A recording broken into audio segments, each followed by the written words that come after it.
Assalamualaikum bosku, welcome to my channel. Sebelum menonton jangan lupa subscribe, nyalakan dulu loncengnya, dan jangan lupa like dan komen. Dan jangan lupa ambil posisi rebahan kalian. Untuk kalian selamat menyaksikan. Tubuh besar mulai meringkuk dan di punggungnya, sepasang sayap hitam besar terbuka, memancarkan warna merah tua. Semacam urat nadi berdenyut warna merah tua dapat terlihat jelas padanya, saat napas Dewa Iblis Ular Andromali terus berlanjut. Melihat bahwa dia hampir kembali ke kondisi puncaknya, Dewa Iblis Ular Andromali akhirnya mulai bergerak. Tubuhnya yang melengkung tiba-tiba terlontar, menembak seperti sambaran petir merah tua di dalam gua. Dari pilar Dewa Iblisnya ke gua, jaraknya mendekati 2 atau 300 meter, tetapi mengingat kekuatan dan kecepatannya, dan dengan bantuan dari sayap di punggungnya, dia mencapainya hampir seketika. Menyerang untuk memancing musuh keluar. Ini adalah plotnya. Raja Anaconda tidak punya pilihan selain menyerah pada plot terbuka ini, kecuali dia menerima untuk melepaskan harta karun di dalam gua ini. Tapi yang sangat jelas, Raja Anaconda tidak mau melepaskannya. Sesaat tepat sebelum Dewa Iblis Ular Andromali mencapai gua, cahaya hijau pekat meletus dari rawa-rawa, bercampur dengan cairan untuk membentuk warna hitam kehijauan. Ini adalah akumulasi energi spiritual, yang secara tak terduga menunjukkan bentuk yang mengeras. Demi hal di gua itu, Raja Anaconda melakukan yang terbaik, karena hal di dalam gua itu terlalu penting di matanya. Karena Dewa Iblis Ular Andromali berani bertindak, dia jelas membuat persiapannya sejak lama. Proyektil hitam kehijauan itu justru pil internal Raja Anaconda, ditembakkan dengan seluruh kekuatannya. Pada saat dimuntahkan, kepala Raja Anaconda juga menyerbu keluar dari rawa-rawa. Adegan aneh mengikuti. Anehnya, Dewa Iblis Ular Andromali mengabaikan pil itu, dan melambaikan kedua tombaknya, menyodorkan ke Raja Anaconda. Tidak peduli seberapa licik Raja Anaconda ini, dia tidak bisa berharap Dewa Iblis Ular Andromali berani bertemu dengannya dengan begitu sembrono. Rencana awalnya adalah menakut-nakuti Dewa Iblis Ular Andromali dan mendorongnya untuk melarikan diri. Pil internal dari binatang ajaib langkah ke-10, apakah itu sesuatu yang begitu mudah untuk ditanggung? Pilar Dewa Iblis yang tak tergoyahkan di samping, jika ini mendarat ke Dewa Iblis Ular Andromali, itu akan berakibat fatal baginya. Namun, semua ini terjadi terlalu cepat, dan bahkan jika Raja Anaconda ingin mengubah serangannya, itu sudah tidak mungkin pada saat ini. Boom! Ark! Ledakan hebat terjadi pada saat yang sama ketika raungan marah terdengar. Sumbernya adalah serangan dari pil internal Anaconda. Pil internal yang kuat itu menghancurkan dada Dewa Iblis Ular Andromali, menghasilkan ledakan dahsyat yang merobek seluruh dadanya hingga robek, dan menghasilkan lubang berdiameter melebihi 2 meter di sekitar lukanya. Tapi Raja Anaconda tidak lebih baik. Saat Dewa Iblis Ular Andromali mempertaruhkan segalanya sekaligus, tombak ularnya mengenai matanya dengan pukulan yang menusuk, sejauh menembus kepalanya. Darah hijau tua mengalir bersama dengan cairan merah ke segala arah. Bau amis yang terkonsentrasi segera menyebar ke seluruh area. Saling menghancurkan. Tidak. Dalam kontes skema, pemenang terakhir masih berakhir menjadi Dewa Iblis Ular Andromali. Dari dadanya yang tertusuk, Dewa Iblis Ular Andromali jatuh ke rawa-rawa, tetapi tubuhnya yang besar dengan cepat berubah menjadi bintik-bintik cahaya merah kehitaman yang tak terhitung jumlahnya terbang ke arah pilar Dewa Iblis. Dewa Iblis Ular Andromali yang awalnya setinggi 5 meter, sekarang muncul di sisi lain Raja Anaconda. Dan dua tombak panjang yang menembus kepala Anaconda berangsur-angsur menyusut ukurannya. Inkarnasi Dewa Iblis adalah kemampuan kuat yang dibawa oleh pilar Dewa Iblis. Dan adegan ini terlihat jelas oleh Long Hao Shen, yang kembali ke tepi medan perang mereka.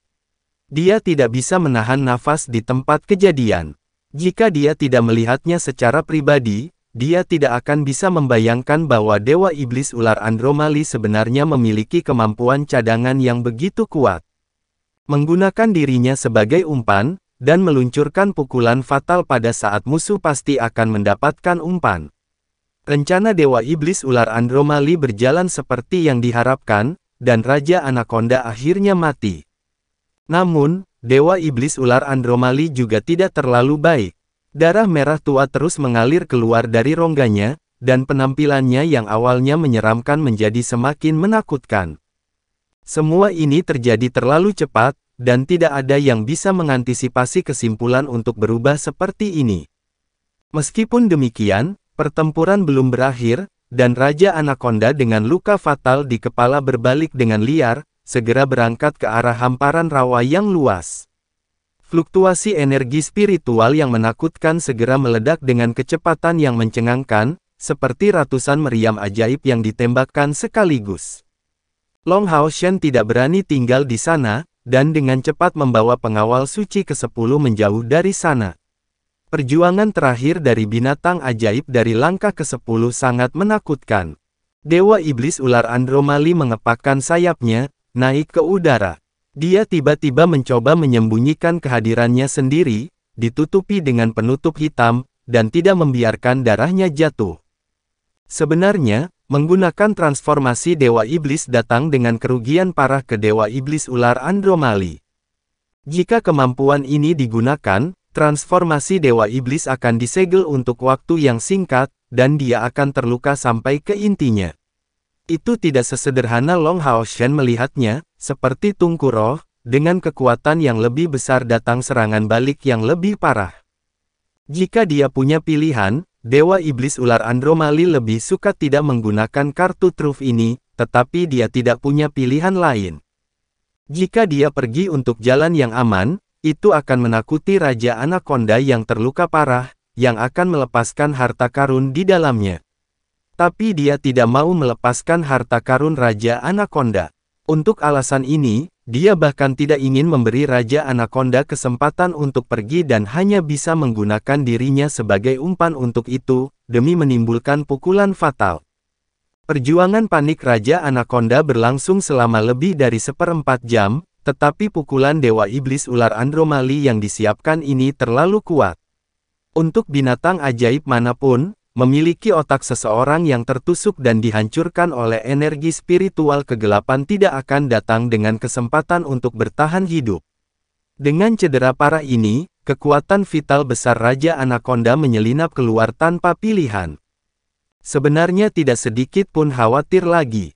Kali ini, kerusakannya hanyalah bencana. 4 medusas akhirnya terbunuh, meskipun hadiahnya juga sangat besar. Ketika memikirkan kemajuannya ke langkah ke-9, memberinya setidaknya tempat di 48 Dewa Iblis teratas, hatinya mulai terbakar. Selain itu, dia masih tidak tahu harta apa yang dipertahankan Raja Anaconda. Agar Raja Anaconda begitu terikat padanya, itu seharusnya tidak biasa. Berpikir tentang itu, tubuh Dewa Iblis Ular Andromali mulai mengejang kegirangan. Akhirnya, perjuangan Raja Anaconda melemah, dan bahkan pil internalnya jatuh ke rawa-rawa, bukannya ditelan kembali. Kekuatan vitalnya yang besar sudah hampir tidak ada.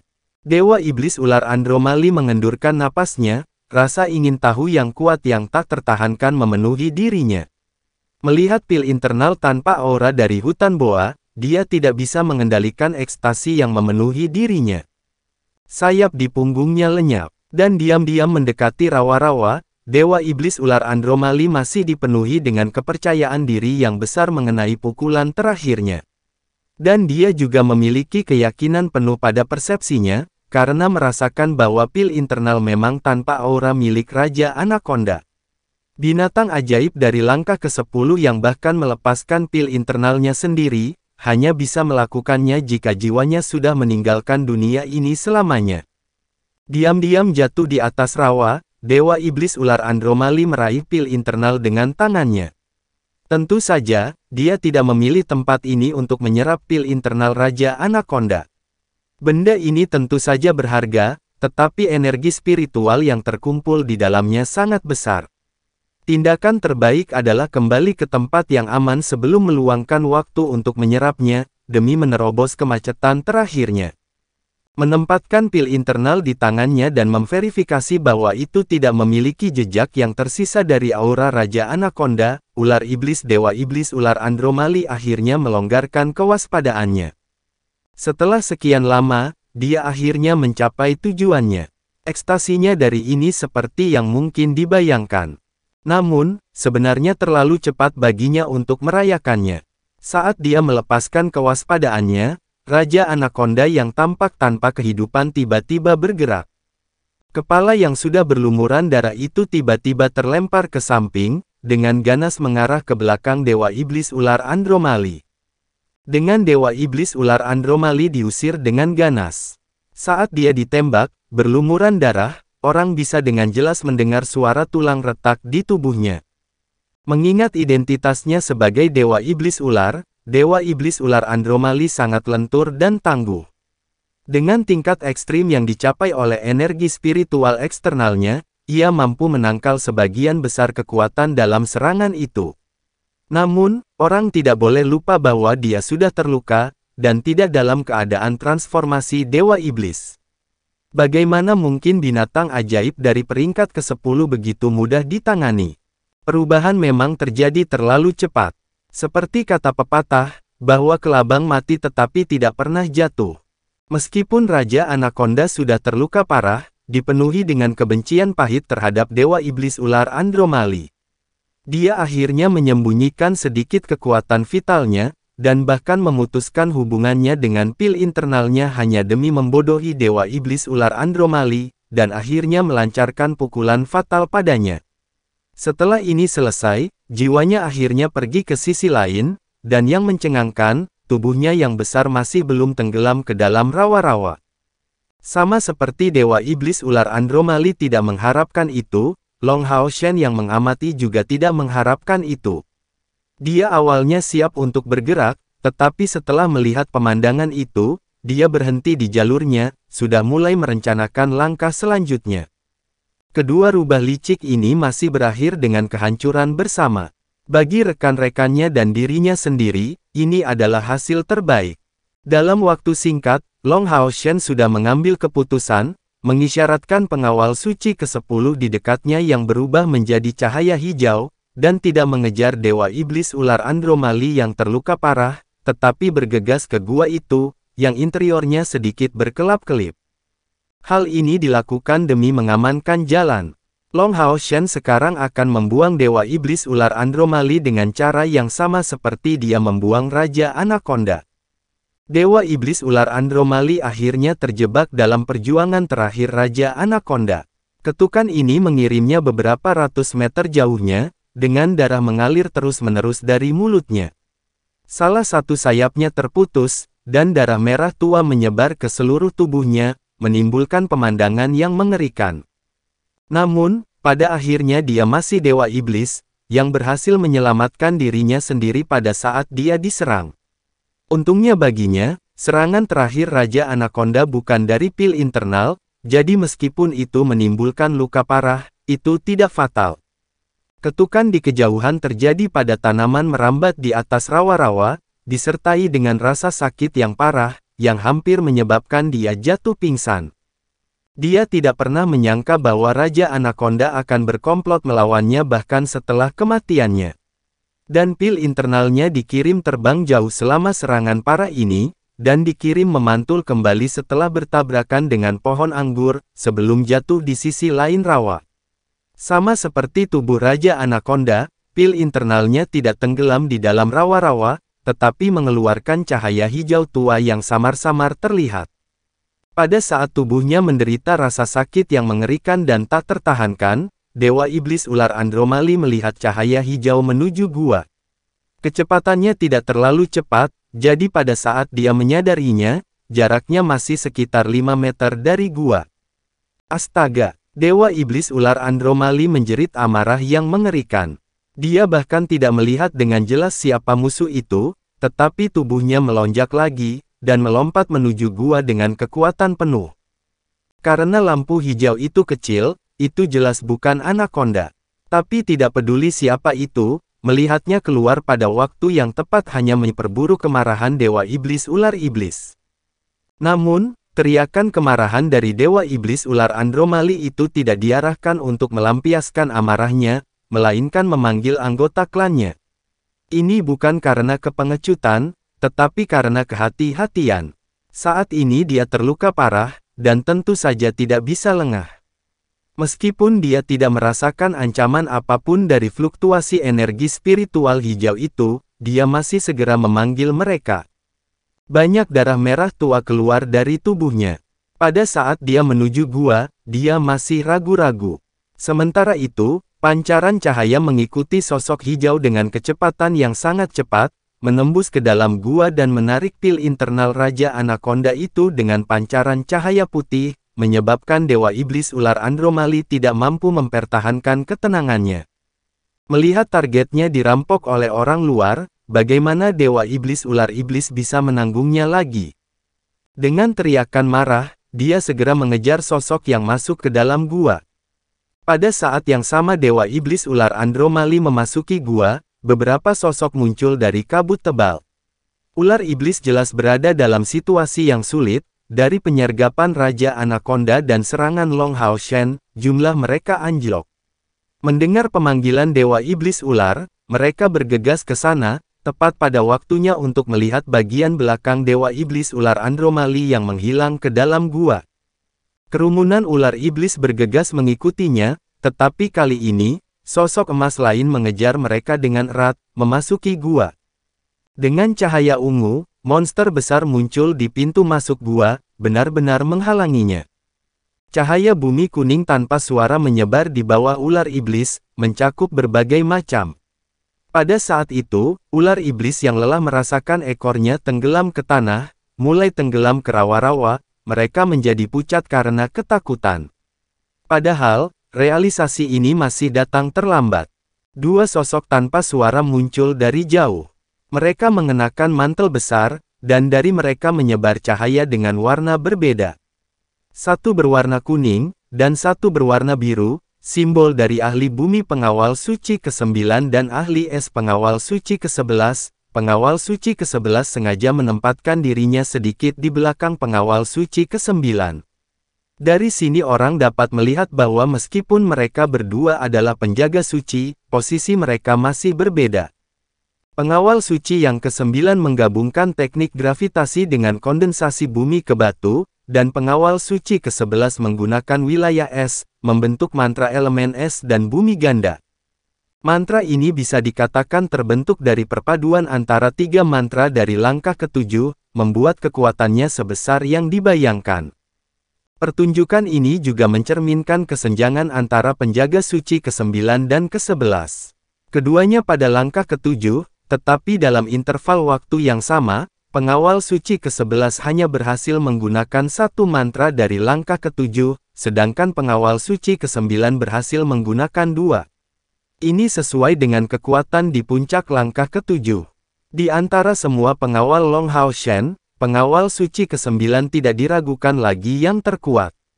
Pada saat mereka berada di menara kematian, penyergapan Keyer dan pengawal suci ke-9 meremehkan mereka membantu dalam kemenangan mereka dalam satu gerakan, tetapi dalam hal kekuatan, bahkan Long Hao Shen dengan Hao Iwe belum tentu menang melawan yang satu ini. Melawan tiga mantra kuat ini di langkah ke-7, ular iblis biasa di langkah ke-5 atau ke-6 akhirnya dipenjara tanpa jalan keluar.